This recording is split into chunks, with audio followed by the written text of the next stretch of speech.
Olá, meu nome é Davi e vou apresentar o trabalho. Um modelo topológico para a diversidade celular de sistemas biológicos revela centenas de novos tipos de linfócitos TCD4 circulando no sangue e no líquido cefalorraquidiano, feito por mim e orientado pelo professor Lício Filoso. Métodos de biologia molecular tradicionalmente se baseiam em leituras sobre o DNA, RNA mensageiro ou as proteínas resultantes da tradução. Apesar de ser feita em amostras multicelulares e heterogêneas, apenas recentemente foi possível obter resolução celular, isto é, separar as células individualmente antes de quantificar proteínas ou expressão de genes, o que nos permite obter mapas da diversidade celular para interpretar esses resultados, em que células semelhantes ficam próximas umas às outras e células diferentes ficam afastadas. Esses métodos representam uma verdadeira revolução nas ciências da vida, indo de uma célula por experimento para mais de 100 mil células por experimento em apenas 8 anos. O tamanho gigantesco desses dados leva à chamada maldição da autodimensionalidade, ou seja, as dificuldades analíticas inerentes aos dados com muitas dimensões. A solução encontrada para esse problema é a chamada redução dimensional, que engloba um conjunto de técnicas cujo objetivo é transportar esses dados da sua dimensionalidade original para um espaço de menor dimensionalidade onde nós possamos visualizá-los. O exemplo clássico é a análise de componentes principais, o PCA, que junta observações fortemente correlacionadas entre si em uma única dimensão. Nesse caso, fomos do eixo x e eixo y, duas dimensões, para uma. Um problema que permanece, entretanto, é a dificuldade de escolher qual método utilizar.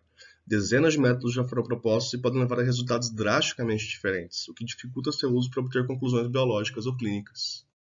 Nossa solução para esse problema foi identificar o que se deseja representar, a diversidade celular à medida que as células atravessam paisagens de estados celulares possíveis, como visualizado na clássica ilustração de Weddington, da paisagem epigenética e de diferenciação celular. Nossa solução, portanto, é um arcabouço teórico e computacional que utiliza um operador topológico, o operador de Laplace-Beltrami, que garantidamente aproxima o formato dessa paisagem. As principais vantagens dessa abordagem são a definição matemática de tipos celulares, não depender de modelos específicos, já que vários aproximam esse operador, ser extremamente eficiente e poder ser facilmente utilizado em qualquer outro tipo de dado, uma vez que análogos dessas paisagens existem em vários outros domínios, como análise de imagens médicas, prontuários e características clínicas. As justificativas matemáticas e minúcias do método estão disponibilizadas em um manuscrito no formato pré-print. Todo o código-fonte está publicamente disponível, juntamente com um manual amigável e completo sobre como utilizá-lo de maneira prática. Como primeiro exemplo prático, obtivemos dados públicos de sequenciamento de RNA mensageiro de células individuais do sangue de doadores saudáveis. Esse é um dataset utilizado amplamente em treinamentos e testes e a maior parte das pessoas nessa área já os analisou. Ao usar métodos tradicionais para análise desses dados, encontramos linfócitos TCD4, TCD8, monócitos, células dendríticas, linfócitos B e plaquetas. Como se pode observar no heatmap à direita, essa abordagem não encontra genes marcadores para os tipos de linfócitos TCD4 identificados. Apesar disso, estes são considerados os tipos canônicos, como TH1, TH2, TH17 e naive. Ao analisarmos esses mesmos dados com o nosso método, encontramos os mesmos grandes tipos celulares, mas desta vez, uma diversidade nunca antes vista de linfócitos TCD4.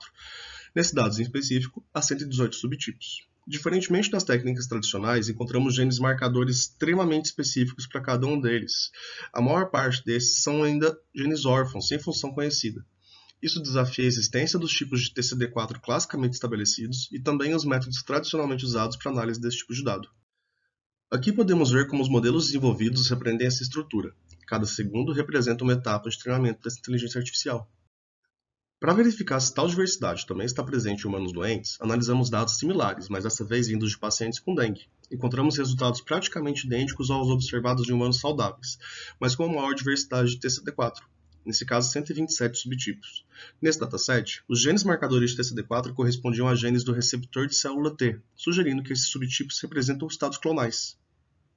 Realizamos o mesmo procedimento com dados provenientes de pacientes saudáveis ou com lúpus eritematoso sistêmico, e novamente encontramos resultados semelhantes. Por fim, analisamos também dados provenientes do sangue e do líquor de doadores saudáveis e de pacientes com esclerose múltipla. E além da diversidade de TCD4 que encontramos no sangue, encontramos também a presença desses linfócitos no líquor de pessoas saudáveis e doentes. Nós então concluímos que nosso trabalho resultou em uma definição matemática para conceitos biológicos, como tipo celular, que expõe vieses em técnicas anteriores, indicando a necessidade de revisão de uma vasta literatura que engloba vários sistemas e doenças humanas. Além disso, descobrimos centenas de novos tipos de linfócitos TCD4 e mostramos que os tipos anteriormente estudados correspondem apenas a artefatos técnicos, distorções em dados. Essa estratégia é facilmente estendida para a análise de imagens, textos ou outros tipos de dados e abre novas portas para a medicina de precisão. Obrigado pela atenção. Agradeço aos colegas do CRC, ao professor Lício por sua orientação, à FAPESP pelo fomento, à FCM e ao Unicamp pela estrutura. Nosso trabalho pode ser acessado pelo QR Code e o contato pode ser realizado por e-mail.